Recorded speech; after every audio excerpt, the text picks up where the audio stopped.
ಸಕ್ಕರೆ ಕಾರ್ಖಾನೆ ಪ್ರಾರಂಭ ಆಗುತ್ತಿದ್ದಂತೆ ಕಟಾವು ಮಾಡಿದ ಕಬ್ಬನ್ನ ಟ್ರ್ಯಾಕ್ಟರ್ ಡ್ರೈವರ್ಗಳು ಡಬ್ಬಿಗಳಲ್ಲಿ ಮಿತಿಮೀರಿ ಹೆಚ್ಚು ಕಬ್ಬು ತುಂಬಿಕೊಂಡು ಹೋಗುತ್ತಿದ್ದರಿಂದ ಸಾರ್ವಜನಿಕರಿಗೆ ಹಾಗೂ ಬೈಕ್ ಸವಾರರಿಗೆ ಮತ್ತು ವಾಹನ ಸಂಚಾರಿಗಳಿಗೆ ಅಷ್ಟೇ ಅಲ್ಲದೆ ಶಾಲಾ ವಿದ್ಯಾರ್ಥಿಗಳಿಗೆ ಕೂಡ ತೊಂದರೆ ಅನುಭವಿಸುವಂತಾಗಿದೆ.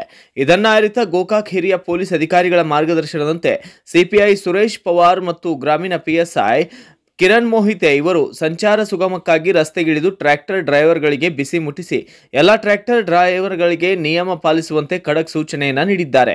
ಇಂದು ಬೆಳಂಬೆಳಗ್ಗೆ ಗೋಕಾಕ್ ತಾಲೂಕಿನ ಕೊಣ್ಣೂರ ಪಟ್ಟಣದಲ್ಲಿ ಸಿಪಿಐ ಸುರೇಶ್ ಪವಾರ್ ಮತ್ತು ಪಿಎಸ್ಐ ಕಿರಣ್ ಮೋಹಿತೆ ಶಿವಾಪುರ ಗೋಡಗೇರಿಯಿಂದ ತೆರಳುವ ಟ್ರ್ಯಾಕ್ಟರ್ಗಳನ್ನು ನಿಲ್ಲಿಸಿ ಹಿಂದೆ ಮುಂದೆ ಸ್ವತಃ ಸಿಪಿಐ ಸುರೇಶ್ ಪವಾರ್ ರಿಫ್ಲೆಕ್ಟರ್ ಅಳವಡಿಸಿ ಟೇಪ್ ರೆಕಾರ್ಡ್ನಲ್ಲಿ ಹೆಚ್ಚು ಶಬ್ದ ಬಾರದಂತೆ ನೋಡಿಕೊಂಡು ಅದರ ಜೊತೆಯಲ್ಲಿ ಬದಿಯಲ್ಲಿ ಸಂಚಾರ ಮಾಡುವ ವಾಹನಗಳಿಗೆ ಕಬ್ಬು ಕೂಡ ತಾಗದಂತೆ ಕಟಾವು ಮಾಡಿ ಡಬ್ಬಿಯಲ್ಲಿ ತುಂಬಿಕೊಂಡು ಬರಲು ಸೂಚಿಸಿದ್ದಾರೆ. ಪೊಲೀಸರ ಈ ಸಮಾಜಮುಖಿ ಕಾರ್ಯವನ್ನು ಸ್ಥಳೀಯರು ಪ್ರಶಂಸಿಸಿದ್ದು, ಈ ಸಂದರ್ಭದಲ್ಲಿ ಸಿಬ್ಬಂದಿಗಳಾದ ನಾಗೇಶ್ ದುರದುಂಡಿ, ದುಂಡೇಶ್ ಅಂತರಗಟ್ಟಿ, ಹನುಮಂತ ಗೌಡಿ, ಬಿಜಿ ಕೊಣ್ಣೂರ್ ಕಾರ್ಯವನ್ನು ನಿರ್ವಹಿಸಿದ್ದಾರೆ.